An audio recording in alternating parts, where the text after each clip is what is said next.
All right. Hey, everybody. Happy Monday. It is June 24th, 2024, and we are back for a brand new episode live of The Compliance Guy. This is our Monday auditing, coding, and compliance roundtable. And I am joined by Christine Hall, Terry Fletcher, Scott Kraft, and Paul Spencer. Stephanie is away this week doing whatever it is that Stephanie does when she's away. So with that said, I want to welcome everybody to the program. It was kind of funny. Prior to going live, we were all kind of comparing ailments and things like that. And I said, it's pretty funny.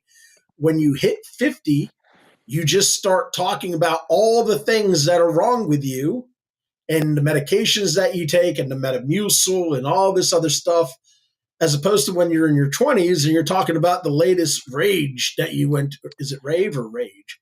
I think it's rave. Rave. I'm so old. I don't even remember that stuff. Well, I would just add to that, the only club I'm excited to hang out in now is Costco. So that's how it goes. Well, let me ask you, when y'all turned 50, did you each receive your welcome to AARP kit like I did? I sure did. Yeah. I continue to confirm or deny. I'm going to fight this all the way. I'll tell you who's not. I'll tell you who's not. get them. I'll tell you who's not paying full price at Moe's Southwestern Grill anymore. Right here. That guy right there. You guys are funny. Well, in the words of Nate Borghese, the great comedian that I like out there, in your 20s, you'll go. You'll do anything. They call you. Where are we going? I will sell my house and go. In your 30s, I'm going to drive separate. Is it loud? Who's going? In your 40s, why did you even ask me if I want to go? Why would I go? I go to bed at 9. And in your 50s, please don't talk to me. I have my own people around. It just keeps progressing. Well, I can't wait to see the 60s. All right. Well, we've got a great lineup of topics today. I am really excited to get after these. Scott, let's start with you because I think yours is probably the easiest to get through because it's really, maybe I'm wrong. It's focusing on the attestations or the statements that you're seeing for the split shared services. Sure. So I want to preface this by saying that one of my least favorite things that CMS does is when they decide they want to change a policy and they say, well, we're going to make a change and then we're going to get your feedback and we ultimately want to do this. And then it goes on and on year after year after year. And you're sort of in this netherworld where they haven't changed anything yet. So the big change for split shared visits, as many people know, in 2024 is that the AMA put a bunch of split shared definitions in the CPT book and CMS endorsed those definitions in the fee schedule. And so among the things that it says in the CPT book, and I'll just read from the book, it says, for purposes of reporting E&M services when the context of team-based care, performance of a substantive part of the MDM requires that the physician or other QHP made or approved the management plans for the number and complexity of problems addressed at the encounter and takes responsibility for that plan with its inherent risk of complications and or morbidity or mortality of patient management. So the descriptor or the definition as it's written. But you got to read the next sentence, Scott. By doing so, a physician or other QHP has performed 2 of the 3 elements used in the selection of the code level based on MDM. And then we go on to talk about the data. So I think that's important, but contextually what I'm seeing now is this opens the door in the mind of the physicians to them just attesting to the documentation created by the APP. Now, if you read the fee schedule, one of the things that CMS says in the fee schedule, they also say that it's their expectation that whoever bills for the visit will have performed a substantive amount of the documentation. My concern is that I'm now seeing these attestations that basically shovel in so many different things that the physician is claiming to do that I literally sent a comment back to one of my clients and I said, I appreciate you sending this to me. This is a very unbelievable statement in terms of what the physician's doing. Because the physician basically was saying in this statement, he spent the majority of the visit time, and I'll get to that in a second, but he also created the plan of care, dictated it to the APP, was personally responsible for the execution of the plan of care, which the APP did under his or her direction, and also that he spent the majority of the time with the patient and performed a substantive amount of the visit. So what I'm seeing is basically what I'll call like the scorched earth element of attestation statements. Like I'm going to make sure CYA'd, I've covered my A for every possible permutation of split shared visit guidance so that I could bill this service. We want to do it on time. I got you covered there. I spent more of the time. Now, the thing I'll say about this, and I think I've said this before, I have no idea how a physician can attest to spending more time than the APP without knowing how much time the APP actually spent. And so when the physician says that, that's always my first question. Well, were you with the APP the entire time? Yes or no, right? Do you know that the APP came back and did work on behalf of the patient later when you weren't around? But then when we get into this stuff where I find myself asking these questions, right? Well, you as the physician have attested that you, in point of fact, created the plan of care which the APP documented. So was the APP a scribe? So did the APP do no work? And my takeaway from all of this is just write what the physician did, right? Just figure out what your workflow is and what is the physician actually doing. So if you read that descriptor that I just read, if the physician wants to attest that he or she reviewed the documentation and is taking responsibility for the treatment plan uh, with its inherent risks of complications and the number of complexity of problems addressed, that is sufficient under these guidelines. We don't have to then take our shovel and say, well, I actually wrote it and I designed it and it's all my doing. And, and this has led to, I've seen some attestations now where the physician basically is copping to not seeing the patient face to face. And they're basically saying, well, I reviewed the documentation and I approved it. And again, my first suggestion is don't get into that habit of routinely saying, well, now I'm just having all these notes slide by my desk and I'm approving them. And I think this is a real slippery slope. And the big takeaway I wanted to make, like I said, is, don't bite off more than you could chew. Don't make these attestations lack credibility in that it's basically, somehow the APP did all the work and the APP did all the documentation. But when we get to the attestation, it's like the physician has done all of these different things, and I said to one physician, I'm like, well, you're claiming that you created these assessments and plan, but every time I read one, it's entirely different based on who the APP is. So how is it that you're creating them, but they're always in the in the voice of this other person? And so I just wanted to get that off my chest, because I think while this change for 2024 was to me like a major concession in terms of allowing for more physician billing of split shared services, at least for this year, I'm finding that these attestation statements are a little bit out of control in terms of what they're trying to accomplish on behalf of the physician. And to me, it's like you're potentially creating more trouble than you think you're solving when you try to bite off all these different ways of saying you were the one who did the visit. Well, I think also, Scott, one thing that I'm seeing, and not just in the hospital for split shared, but in the hospital setting, also in the office setting, is that the doctors seem to think, or the providers seem to think, that using the guidelines as their verbatim documentation is going to help them. I see all the time. I treated one or more chronic illnesses with exacerbation, progression, or side effects of treatment. I'm like, what was the illness? Where was the side effect? Where was the progression? And then later in the note, it says patient well controlled on medication, blood pressure is normal. And so they're saying, and one provider actually, one doctor actually said to me, goes, well, that's to make it easier for the coders because they do all the coding and they should only read that part because then they know it's moderate. I'm like, no, no, no, no, no.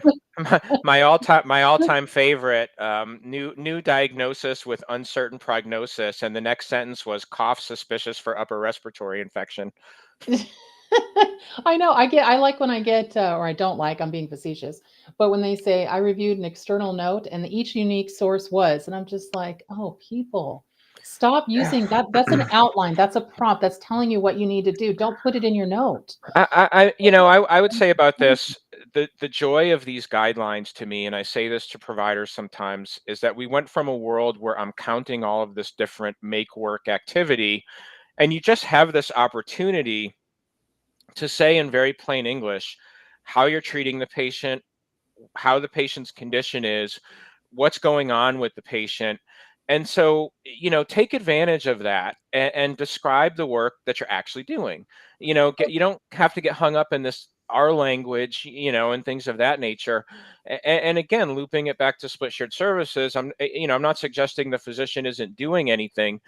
They may not be, but I am suggesting that these statements are so broad and focused that it's almost nonsensical. But let me say this real quick. Yeah, I'll give you the floor, Christine. But let me just say this real quick, and I'll keep it short and simple. When you have attestations that are part of a drop-down menu where you simply point and click and it inserts the same thing and it becomes repetitive again and again and again, this is what allows an auditor from a UPIC, somebody doing a desk audit for the Office of Inspector General, or God forbid, a prosecutor standing in front of a jury with an expert in front of them saying, does this say the exact same thing as this? Does this say the exact same thing as this? Were there inconsistencies in the documentation between the subjective and then the assessment and plan, or between what was identified in the objective portion versus the assessment and plan? Each note, each assessment and plan needs to be specific to the occurrences of that date of service. And I think the biggest problem, and Scott, correct me if I'm wrong, but I think you and I did the interview with Seema Verma when she was the administrator for the Centers for Medicare and Medicaid Services, right? You were on that interview with me. No, you did it. But I don't you were remember part why. of helping me craft it. I helped with the Q&A portion of it. Yeah. And one of the questions that we posed to Seema was, we hear some rumblings that there's going to possibly be incident 2 is going away, right? I said that kind of weird. We said that we've heard rumblings that it's possible incident 2 split shared services is going to go away. And her response was, it is an extremely complex subject. It's not going away at this point right now, but we will continue to update policies and procedures and guidance and all of those things. It was her way of saying, figure it out, because it's not going anywhere. And I think the problem that we have, and this is the last thing that I'll say, and Christine, I'll give it over to you. The biggest problem that we have is the variance in compensation, and physicians being on RVU-based compensation models as opposed to being on a blended mix, right? If it's eat what you kill, everybody's going to want to kill a whole lot of stuff. And that's where the problems come in. And remember, if you're part of a health system, a physician group, a hospital network, have somebody that specializes in fair market value look at your provider compensation agreements. There are people out there. Trevor McElhaney is brilliant at doing these things. He does a ton of this stuff. There are other brilliant attorneys out there that can look at this stuff. But you've got to find a way to make each and every single note individual and tailored to what transpired between the physician, if they're taking credit for it, and the patient. But if the physician's only saying, hey, I've reviewed the notes and I agree with, everything that the PA or NP did, it doesn't fit. So, Christine, let me give it over to you. I'm sorry. Thanks for being patient. No, that's okay. I just wanted to piggyback off of that. And I'm glad that you even mentioned RVU, because, I've been on this big kick right now about the anatomy of the CPT code, and the RVU fits in there. And the work RVU is based on a physician's time and a physician's skill. And so the 15% simply just says we're accounting for the fact that it's not a physician, it's a NPP, but doesn't alter the rest of what's built into that CPT code, doesn't affect the practice expense. Anyway, it all comes down to that's already been factored into that. What I see a lot is that providers don't take the time to do an analysis in their office. If they're trying to manipulate split shared, or they're trying to manipulate incident 2 to capture that 15%, then truthfully, you're limiting what your APPs can do, or your mid-levels, your nurse, qualified healthcare professionals, whatever they're called. You're limiting that. So if we're looking at like an office visit that is limited because it has to fit within that incident 2 guideline, you might only be able to support a 99213 because we're looking at a condition that was previously established by a physician, the treatment plan for that condition, which may be very limited. If you let the nurse practitioner or physician assistant do what they're educated to do, let them investigate, most of the time, they're going to support that higher level of service, make a 214. There's 2 stable chronic conditions. They're just moving forward, or there's 1 exacerbated. And the reimbursement, even minus the $20 for the nurse practitioner work RVU, that reimbursement is more than limiting them to the 213 for that one problem that is incidental or fits into that box or split and shared. So sometimes I think we're not even doing a proper analysis to see how this affects the practice financially. But see, people aren't looking at the practice, Christine. They're looking at individual compensation. Right. And as opposed to recognizing that as an owner, as a partner in the group, they share in the profitability, the distributions each quarter or at the end of a year. And it's all about what I get right now. It's what is mine because I'm supervising. So that mentality has to change, and it has to come from senior leadership at the top to be able to say, wait a minute. Part of your compliance team should include somebody from administration, from the CFO's office, from who's looking at the budgets. The last thing I wanted to say was you made a good point too about all of this, these attestations that they're adding, they're cookie cutter. So it's almost like running them through a cafeteria. Everybody's getting the same meal. Nothing is changing, but we're charging everybody different. We're expecting a different payment from the exact same meal. I mean, at some point, you've got to look at that. That's not fair. That's not a true representation of what's actually happening there. Those statements, they don't have any value. If anything, they become more of a liability for these practices. That's my shoebox. I know. Paul, I know you wanted to say something, so go ahead. Yeah, well, to close the loop, because I can see the clock moving, we started this conversation this morning talking about our 20s and being at rock and roll shows way back in the late days of the 20th century. There was a great band who put forth the proposition, give it away, give it away, give it away now. And that's exactly what you need to do with this 15%. Stop. Just stop fighting for that 15% when really they're, as Christine said, your PAs and your NPs are trained to handle patients who are not having a severe exacerbation of symptoms. Maybe it's 2 or 3 chronic conditions that are stable, but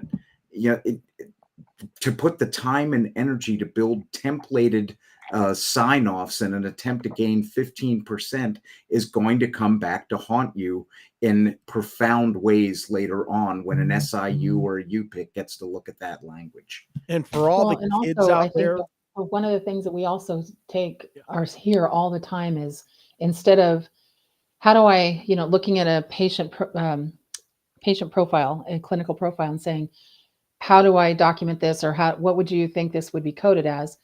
I hear, how do I make this a level 4? How do I make this a level 5? And I'm like, faceplant.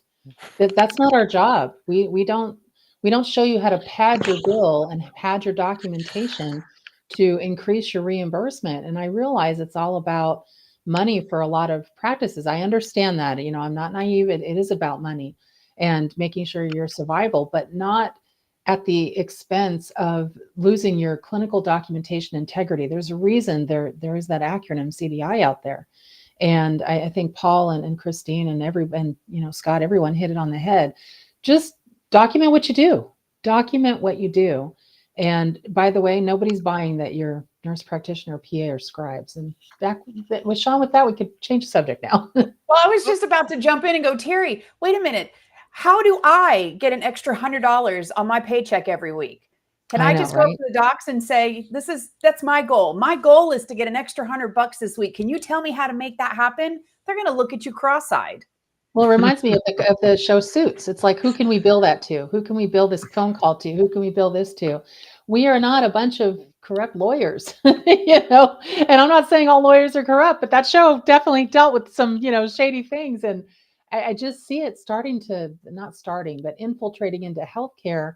And it's unfortunate because like Scott said, we went from the click and paste your way to a code to now saying, okay, we're not going to use the history and exam. This is what you believe is medically necessary, what you believe is indicated for this patient.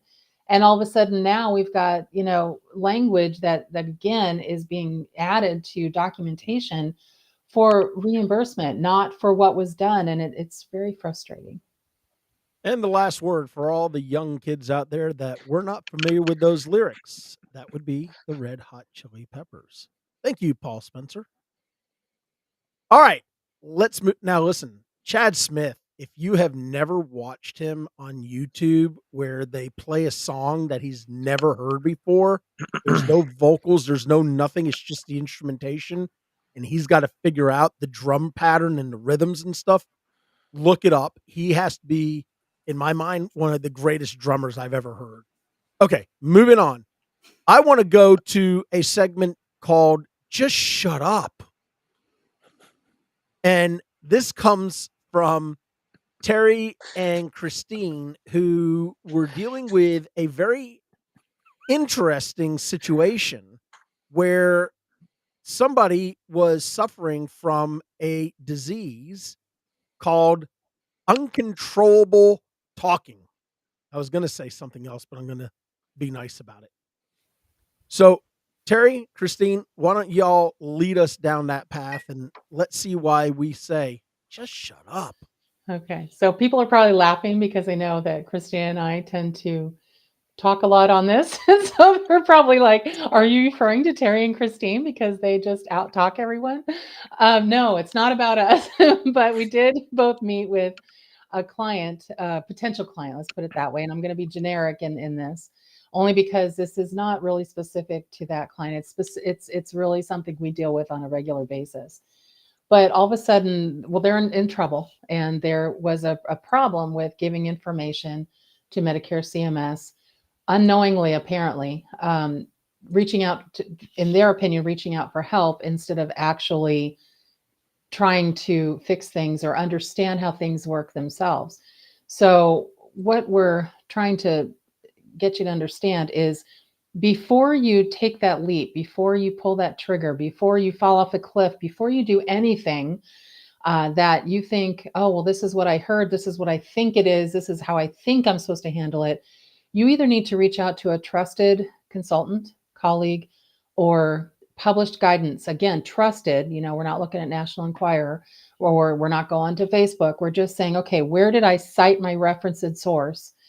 And then maybe act on it. Because what we're finding in a lot of practices or people are trying to also then blame third-party payers, or trying to blame vendors, or trying to blame people that maybe have driven you in a direction that wasn't appropriate, but it still falls on you. It still falls on the provider. And when you start contacting Medicare or CMS or any payer and say, well, this is what we did, and we need to figure out how to get out of it, you basically just started your clock for self-reporting if it's inappropriate. You're basically saying, audit me because we don't know what we're doing. And so unless you're positive you're going down the right path on who you're contacting, you need to be really careful, because the invited risk and exposure you just done to your provider is something that you can't, they say you can't unring a bell, you can't put the genie back in the box. These are These are those things. And there's a lot of things out there happening. And Christine, kind of elaborate on that, because I know I'm kind of giving a generic on that. But no, I want to remind listeners, I don't know why, because we're talking about healthcare, that we are so blinded by some of the obligations. If the IRS were to call you on the phone and say, hey, we noticed that there was a problem and you owe us $100,000, would you start telling them, well, that's because I kind of hid money over here, or kind of, put money over there? Or would you tell them? No, and we're laughing because this is funny, but that's the truth. When you get pulled over by the police officer and he says, how fast were you going? You don't say 140 miles an hour. You're like, oh, I don't know, right? We're programmed that way. But for some reason, so we're programmed to lie. Well, not lie, but let's have some shade the truth. Shades of gray. Discretion until you know for sure. But the truth is, there's some areas that we don't do that.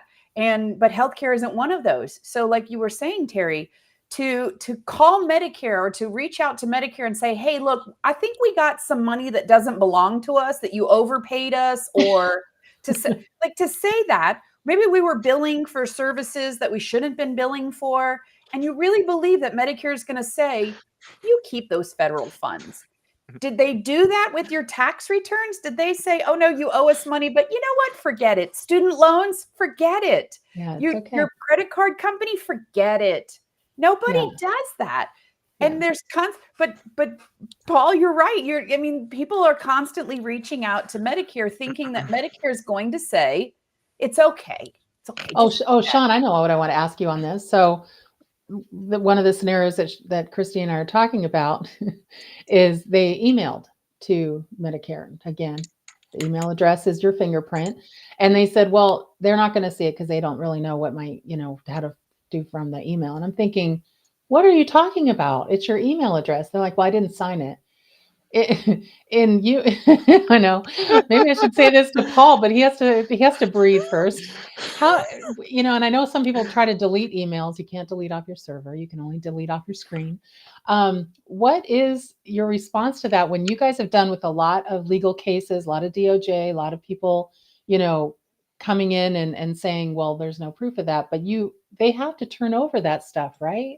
Yeah. So because I was so predictable with my facial expressions, I have received a lot of Botox over the last couple of weeks, and it takes a couple of weeks for it to set in. So now you see my eyes don't move, nothing moves. It just all stays put where it is. That way nobody knows whether I'm telling the truth or I'm lying. Ooh, look, I got to go down. Look at that. I got to go down that path. So listen, it's a digital footprint. Okay. Whenever you send an email, no matter what anybody tells you, it is not anonymous. Okay. Now, there are ways to mask an IP address. There are ways to be a criminal about doing things. But when somebody says, I'm making an anonymous complaint or I'm giving an anonymous tip, the way that you make something anonymous is you go to a payphone, if there's still a payphone available. Now you're talking like someone in there. Now you're talking like stuff from 30, 40 years ago. What's a payphone?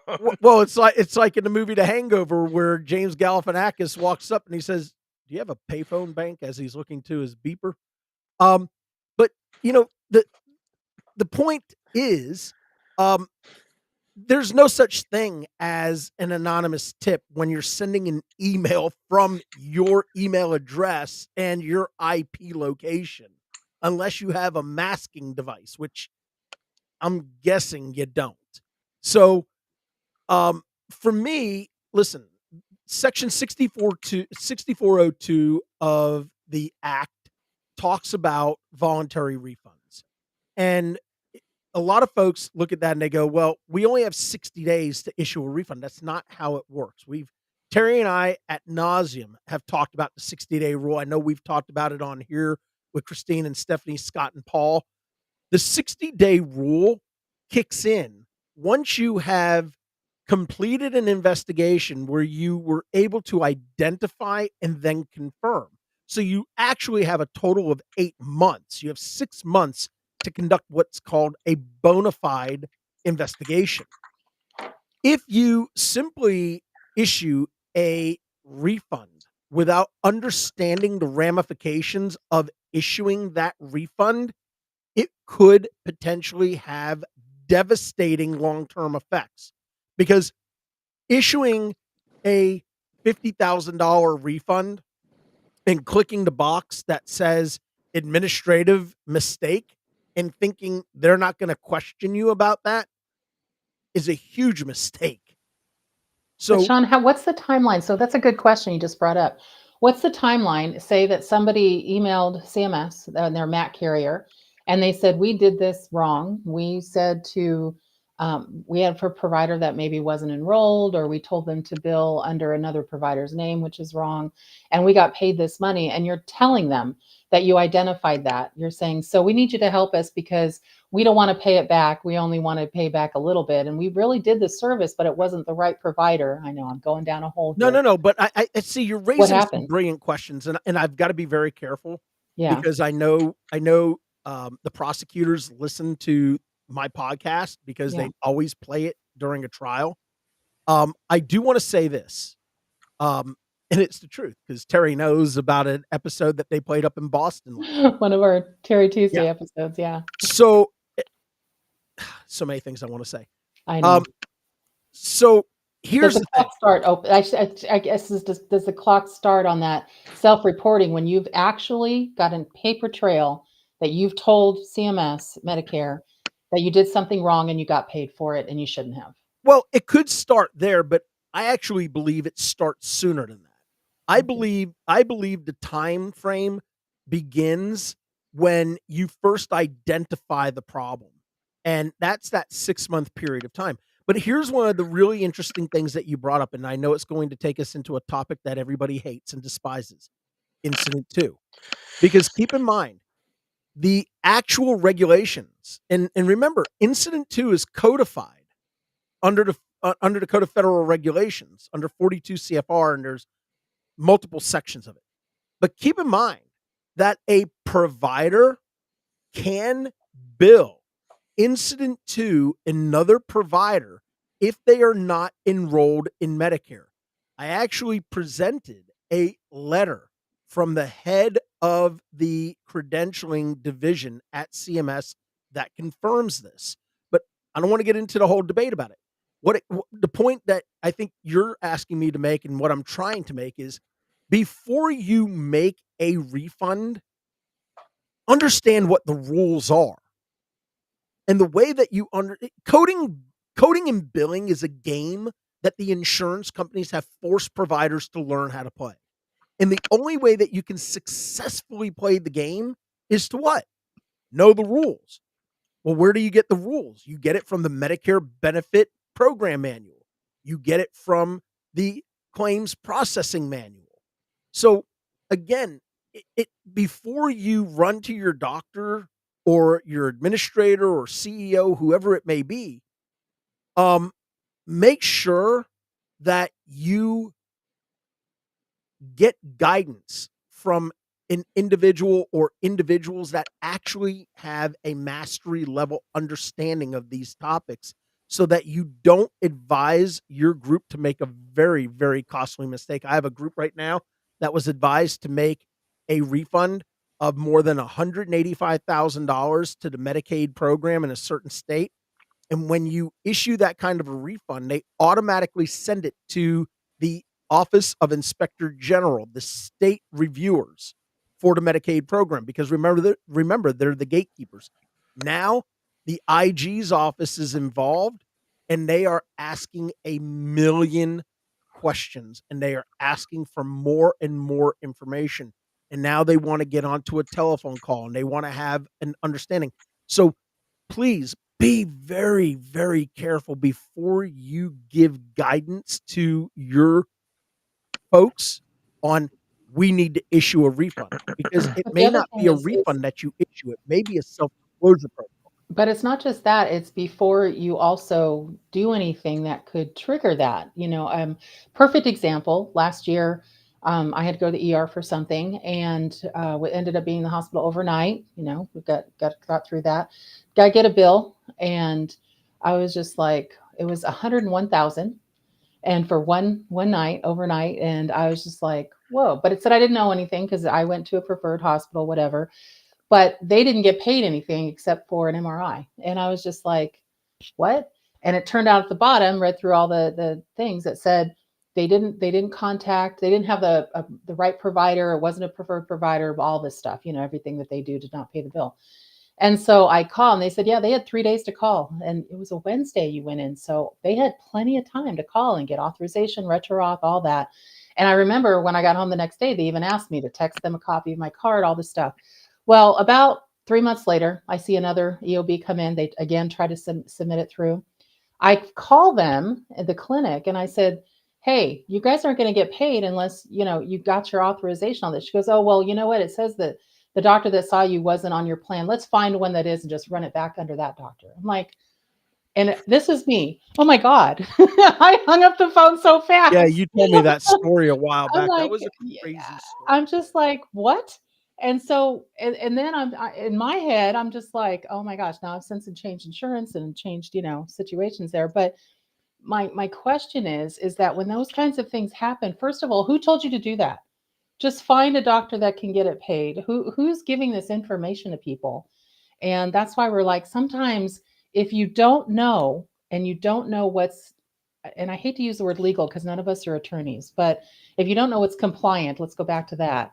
If you don't know what's appropriate and based on published guidance and the information, that the regulatory information that is out there, then you shouldn't be doing it. And Paul, I'm going to throw it back to you for a second because you've got to see this sometimes. Well, I'm glad that you used the word compliant because what we're talking about is an organization that very clearly didn't have enough compliance education inside their walls to understand exactly how to do things like this. When somebody tells you, we're just going to find a doctor that's in your network within our walls and then everything will be fine, it's a really good sign that either they don't have a compliance plan, the compliance plan is full of dust somewhere, or it's been a long time since they've had compliance education. Well, you wonder how many times they've done that. And it scares the heck out of me. No kidding. So but things like that, things like, billing under a different physician. Sean and I won't get into an argument about his incident 2 comment. Well, let me just put something out there, Sean, because I know this is recorded as well.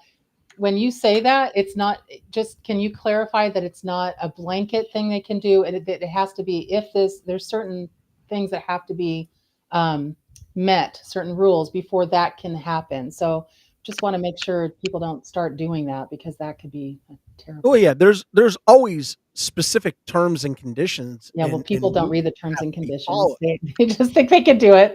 But, they don't realize, Netflix is monthly. So. Yeah, it's an extremely complex topic, and it blows my mind when somebody just gives an answer and they're so definitive about it one way or the other without actually recognizing that there's so much minutia and there's so much other stuff that has to be looked at. So yes, while I made a general statement and it's a factually correct statement because it's been put before multiple judges, there are rules and there are things that have to be met from a documentational standpoint in order for it to cover your assets. So we like to say. All right.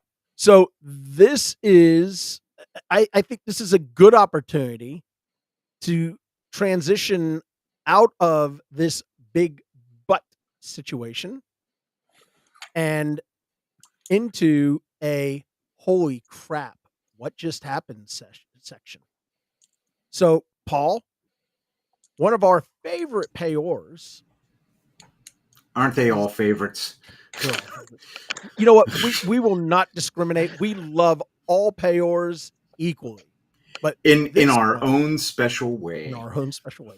But this one is going to be a very unique situation. So let's talk about this one.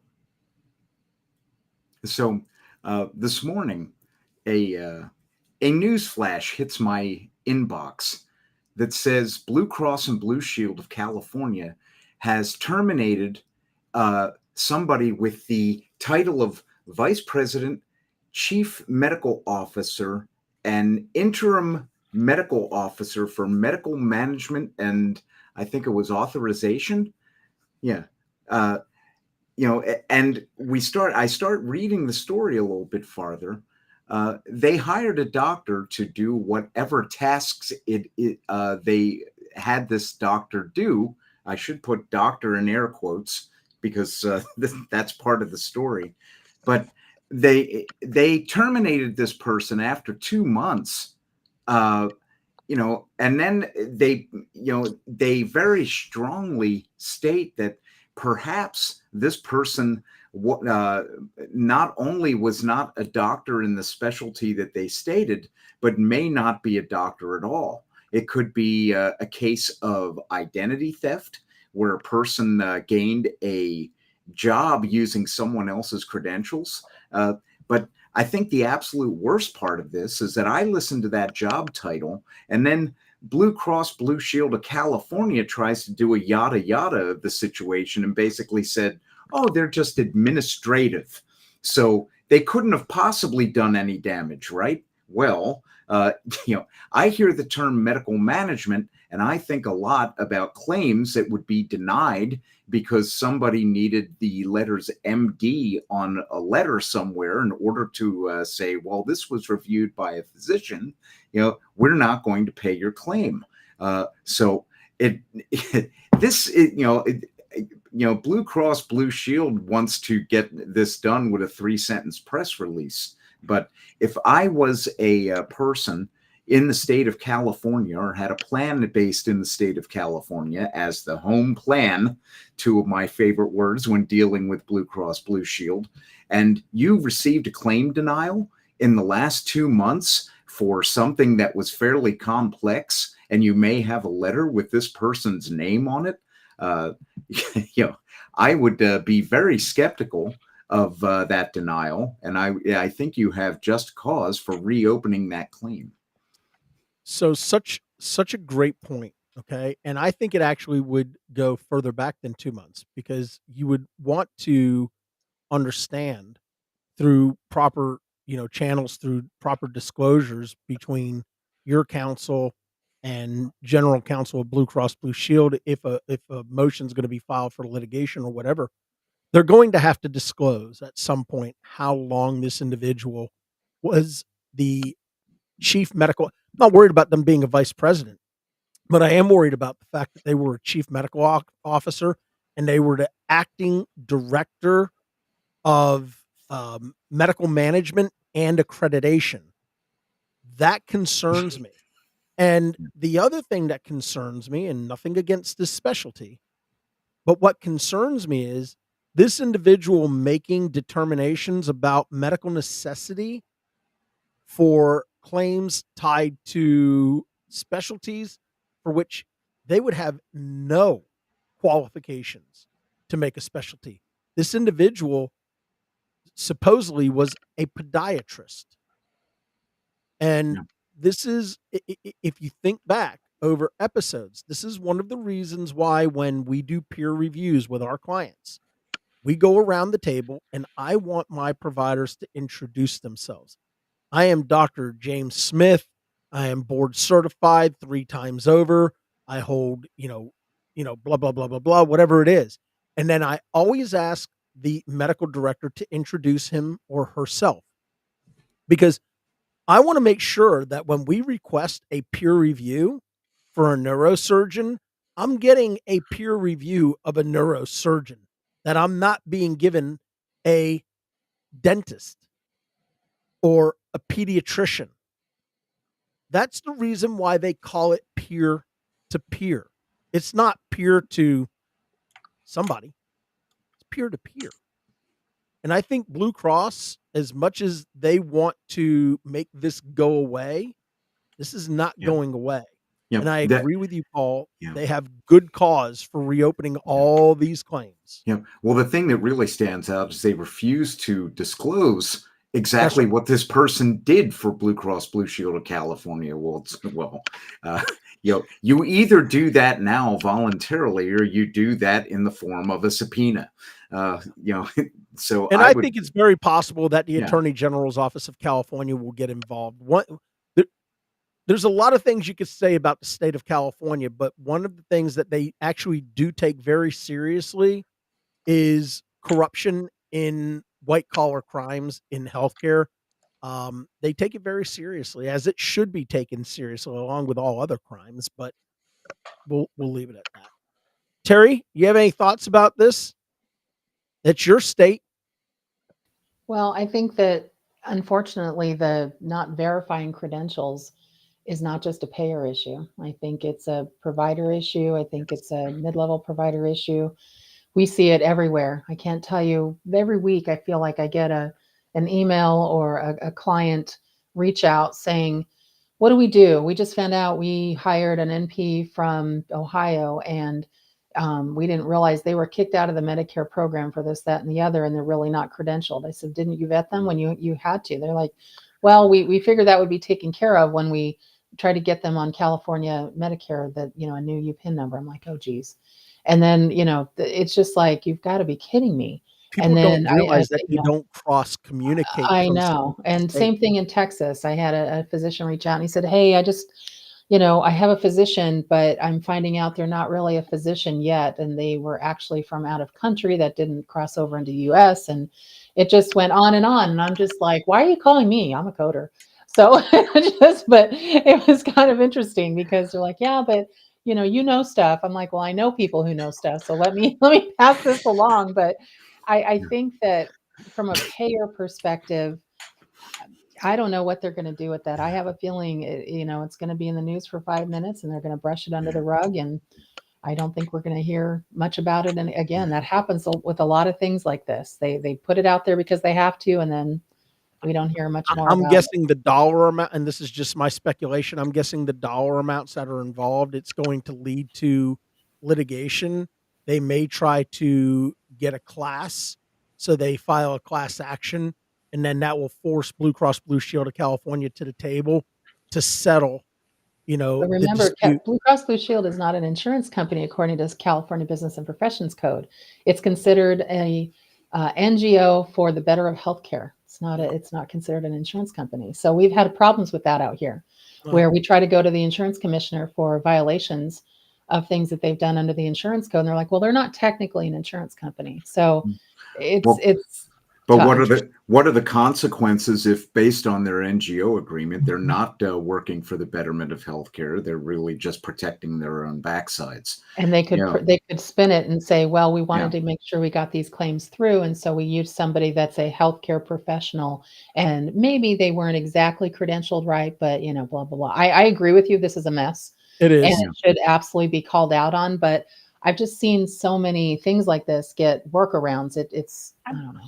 Go One ahead, question Christine. though, if this happened at such a high level within the company, is it possible, or could we think that maybe this has happened throughout the company? Is that they just don't have a good qualifying system in place to verify that their individuals, that the education that they're banking on them having, or the licensure that they're banking on them having, may not actually be in place? Couldn't that just set the whole thing off its axis?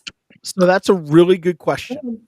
And and the answer that I get from a lot of clients who wind up finding out down the road that they've employed somebody who was sanctioned or excluded from the federal payer programs, they always go back and they say, well, we use a third party HR company and they're supposed to screen them for You're us. supposed to.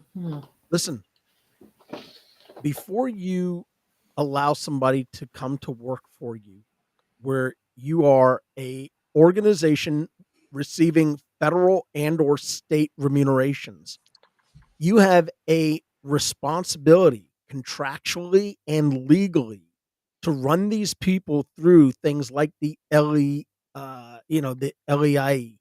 Um, and if you don't know how to do that, there's a company out there called Exclusion Screen. They're out of Washington, D.C. Laura Weidenfeld is the head of the group out there.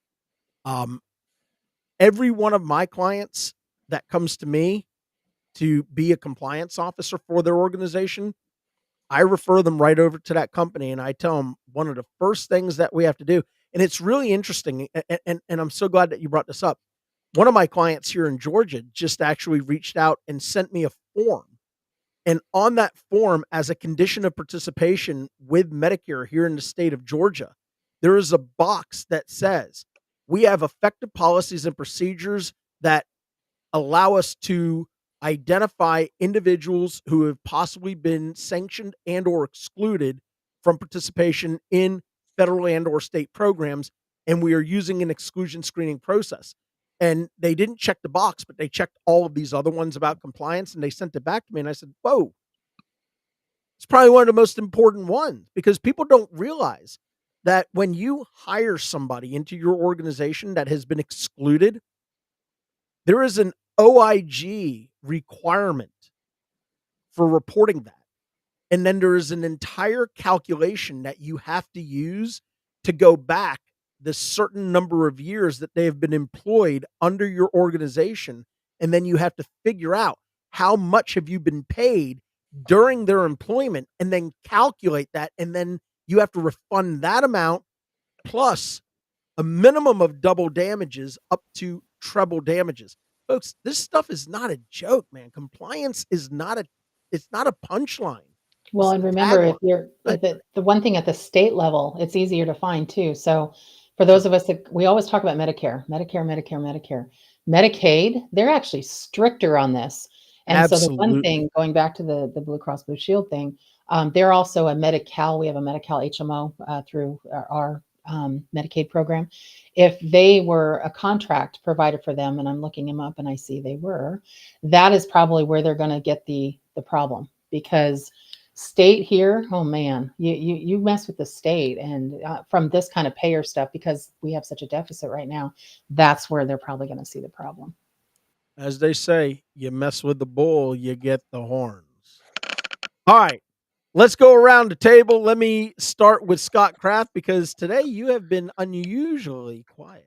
Well, I did all I did all my stuff at the beginning. The one thing I wanted to add to this topic, and this may be a little bit of projection on my part, but when you're hiring people and you're bringing people into your organization, you need to do the same due diligence with every person that you bring in. And the tools that we have now here in 2024 to like vet people and identify, validation of licensure, all of these types of issues are much better than they were 20 or 30 years ago.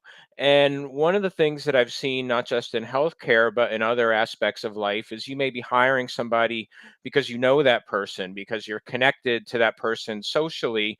And so you say to yourself, let me bring this person into my organization, but I know who they are. I've known them for 15 or 20 years. And there are plenty of people out there, and you hear these stories sometimes where the little white lie on the resume happened like 25, 30 years ago. It got that person in the door, but now that it's there, it's kind of stuck there.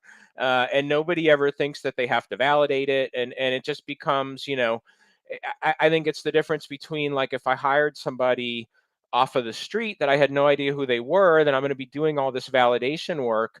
But if I hired somebody who I've known for 20 years and the person says, well, I'm looking for my next opportunity, I might say to myself, well, this is very fortuitous for me because I need to have a person in here and I know who this person is and I know them so well that I can suspend my usual processes and bring this person in. And that's really not the case. And I would just add to that, when we talk about exclusions, checking your existing staff against the exclusions database should be an ongoing process within your organization, because you really have no idea like what people are doing or what's going on with people once they leave your office. And I think that's the second part of it. We do a lot of validation of people before we bring them into the organization. And then once they're in, they're kind of like they're in, right? And we don't think about that stuff as much.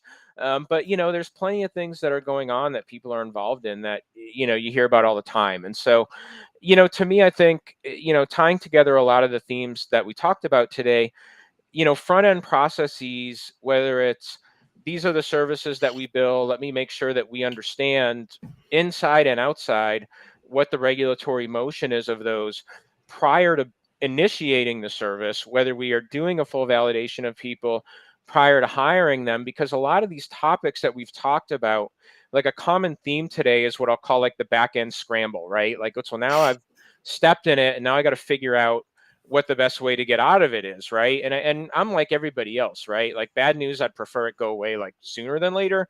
But there is a process to all of these things, and it's just ultimately protecting yourself and your organization. You know, we Well- talked a lot about how we're probably closer to the end of our occupational lives in the beginning, and so what we saw at the beginning with human resources departments, it's like they had the standard, we'll do a criminal background and Medicare check.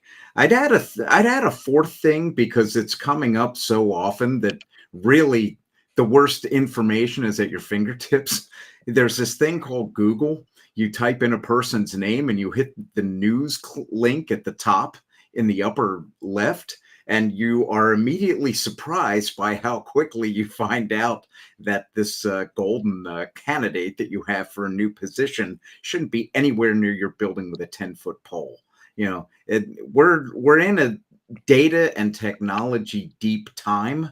You know, there are still trusted sources out there, and there are many ways to find something like this. You know, that's, there's no excuse for HR not finding this, all the way up to the level of a chief medical officer at Blue Cross Blue Shield of California. I just have something to add at the end. One thing we're talking about as far as verifying and all that, one thing I do have practices doing is, let's say that they do stumble across somebody that they really like. The interview process went great. They're just like, oh my gosh, I have to have this person for my practice. They came in as an NP or PA. Turns out they let their license slide. And I get this a lot.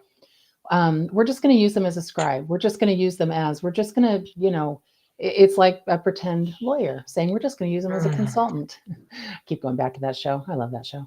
But my problem with this is that it's so tempting to get into non-compliance when that person knows what they're doing, but isn't licensed to do it.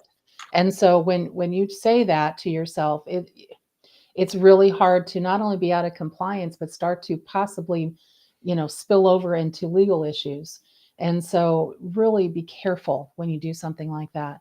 I had an RN recently that at a practice that basically said, well, I'm like a nurse practitioner. No, you're not. And if your nurse practitioners get wind of that, they're going to be really mad at you. And the doctor said, I'm just using them as a nurse, which again, nothing past the level 1. And, they can't do much. And all of a sudden, I'm seeing these claims when they did retro audits that were level 3s and 4s. And I'm looking at the provider, and it was, Susie Smith RN. And I'm just like, what the heck? And so I questioned the practice, and they said, well, she's close enough. Close enough. And World's and it's worst. kind of like she stated on the Holiday Inn Express, people. It's just, they said she's worked here for, 10 years. And they just kept telling me about how impressive her experience was without having the credentials behind it.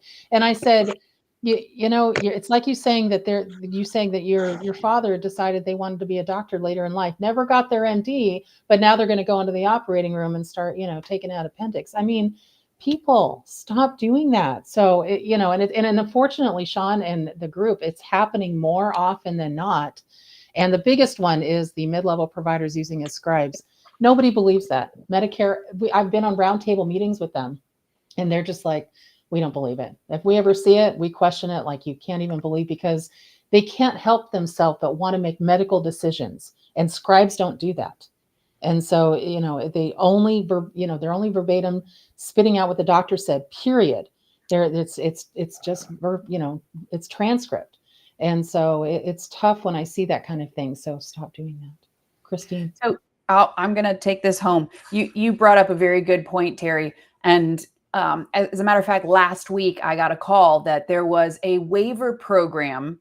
Again, waiver programs, a lot of them are supported by the state Medicaid funds. It was a waiver program that was allowing, and I'm using air quotes because this is just what was told to me. I didn't see this. They were allowing their MDs their RNs to write prescriptions for patients that were coming in just as follow-up visits. And because it wasn't an insurance company and it was written policy that they were allowing them to do this for their waiver programs, they thought it was okay. I said, but they're not licensed. They don't have that ability. They're practicing medicine without a license. It doesn't matter what your internal policy says.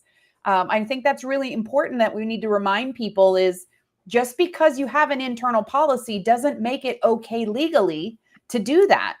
And the last thing I was going to wrap up with is besides the exclusion list, now that we're in a world of Medicare Advantage plans that have finally tipped over 51% nationally, remember that if you're participating with any of those Medicare Advantage plans, there is a preclusion list that also must be vetted to see if there are any bad actors on the preclusion list. So didn't mean to add more to your plates, guys, but we got to make sure if we're doing it right.